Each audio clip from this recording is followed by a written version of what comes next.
매일 회사와 집을 반복하는 일상이 지겨울 때 일탈이라는 단어를 떠올리면 짜릿하고 행복한 느낌이 드는데요. 우리는 왜 일탈을 꿈꾸는 걸까요? 오늘 생각연구소에서는 일탈의 심리에 대해 알아보겠습니다. 연세대학교 심리학과 이동기 교수와 함께합니다.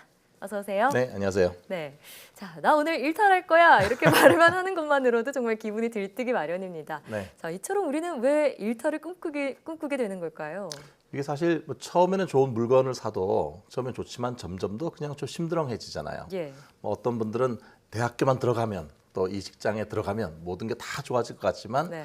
금세 익숙해지기 쉬운 거죠. 그러니까 뭐 사람들은 사실 금세 적응한다. 적응적인 동물이라고 얘기를 하잖아요. 예. 많은 걸 가질수록 또 기대를 더 많이 하고 사실 만족하기는 점점 더 어려워지는 현상을 저희가 쾌락의 쳇바퀴 현상이라고 하거든요. 네. 이게 어떻게 되냐면 더 큰 행복을 찾아서 끊임없이 길을 걷지만 결국 보면 또 제자리로 돌아오는 것 같은 제자리다. 그런 느낌이죠. 예. 심리학에서는 이런 걸 내성이 작용한다. 내성, 톨러런스라고 하는 개념이 있는데요. 네. 뭐 쉽게 얘기하면은 처음에는 술 한 잔 마셔도 되게 알딸딸하고 좋았는데 점점 더 한 병을 마셔야지만 그 정도의 만족감을 가질 수 있게 되는 거죠. 예. 그러니까 익숙함 속에서 새로운 무언가를 끊임없이 추구하는 게 일탈이다 이렇게 볼 수 있을 것 같은데요. 자, 그런데 일탈이라고 하면은 좀 해서는 안 되는 그런 행동들 있잖아요. 나쁜 행동들 이런 거를 지칭하는 게 아닌가 그런 생각도 들거든요. 좀 다른 건가요? 네, 그 일탈이 보통 그 사회적 규범으로부터의 일탈, 벗어남 예. 이렇게 쓰일 때는 나쁜 의미로 많이 사용되죠. 네. 그러니까 사실 뭐 얘기할 때 주로 범죄와 관련될 때는 좋지 않은 의미로 많이 사용됩니다. 예. 뭐 사이버 일탈이라든지 성 일탈 뭐 이런 것들처럼요. 네.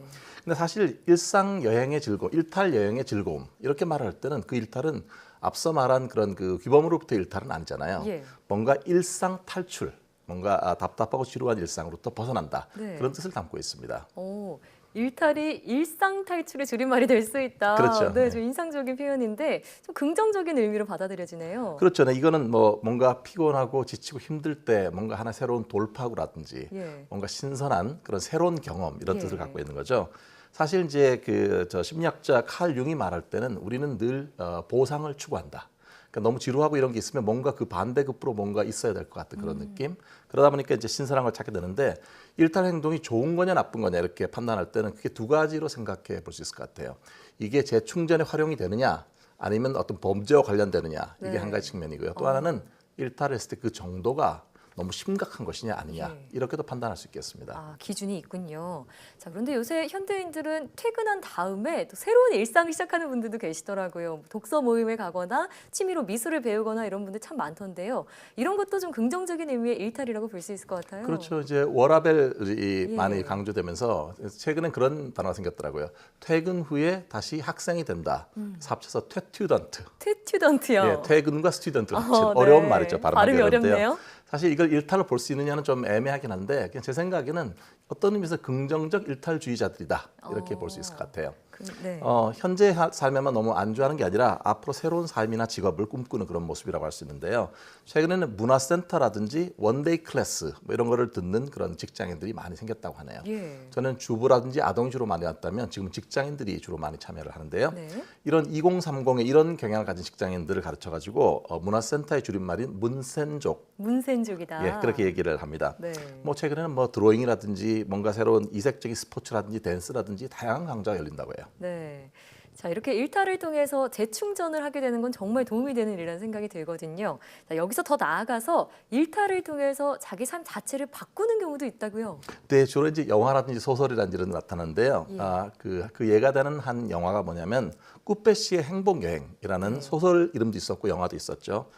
거기 나오는 정신과 의사 주인공인 헥터라는 사람이 있는데 경제적으로나 가정적으로나 너무 좋은 거예요. 네. 좋고 그런데 뭔가 점점 보면은 문제가 없다는 게 문제인 것 같은 느낌이 들기 시작하고요. 문제가 없군요. 좀 지루해지고 예. 남들을 도와주는 힐링 전도사지만 자기 삶은 좀 뭔가 의미가 없어지고 그래서 이 사람이 스스로를 행복하기 위해서 무작정 여행을 떠납니다. 네. 그 여행 속에서 그는 삶의 진정한 의미를 되찾는 그런 경험을 하게 되고요. 최근에는 또 명상 중에서도 초월 명상을 하는 분들이 있어요. 네.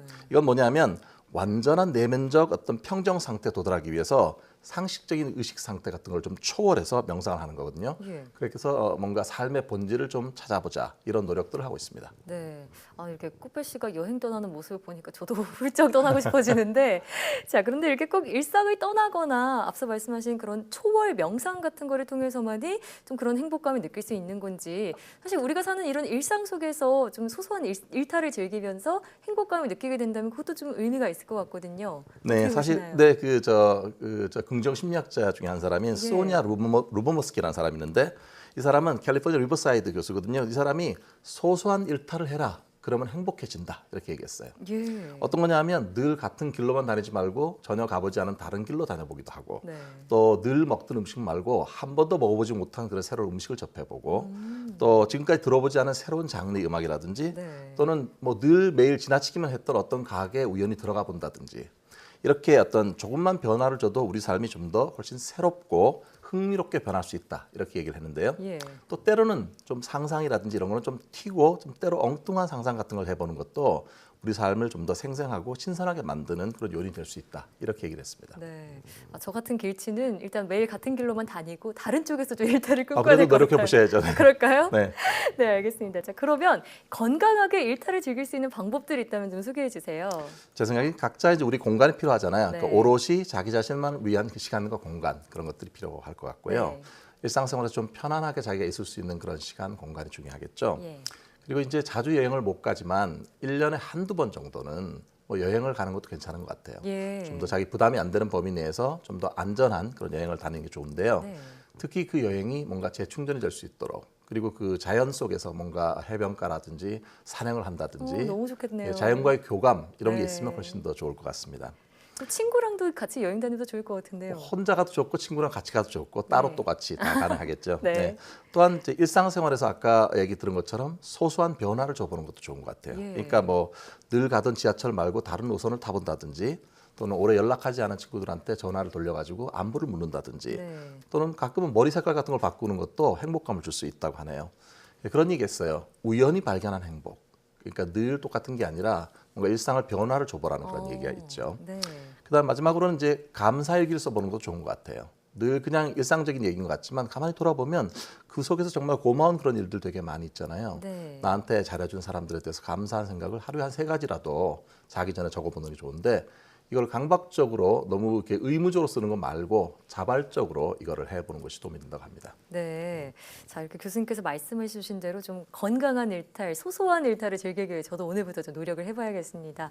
자, 뿐만 아니라 우리 교수님 지금 출연하신 지 벌써 한 2년 가까이 되셨잖아요. 생각보다 오래됐더라고요. 네, 오래되셨어요. 저랑도 그렇게 만난 지 시간이 꽤 흘렀는데 지금까지 이 생각연구소에서 출연하시는 동안 좀 의미 있었던 그런 회차들을 모아서 책으로 엮어내셨다고요? 글쎄 이게 참 생각보다 많은 그런 방송들이 있어서 예. 그중에서 한 30편 정도를 선정을 해서 일종의 생방송의 설레임을 좀 차분한 책으로 녹여내는 그런 과정을 했는데 네. 어떨지 모르겠습니다. 아, 그 또한 교수님이 어떻게 보면 작은 일탈이자 작은 행복이 아닐까 싶은데 다음 일탈도 좀 기대해 보도록 할게요. 네, 많은 분들이 도와주셔서 너무 감사하고요. 앵커님한테도 감사드립니다. 네, 고맙습니다.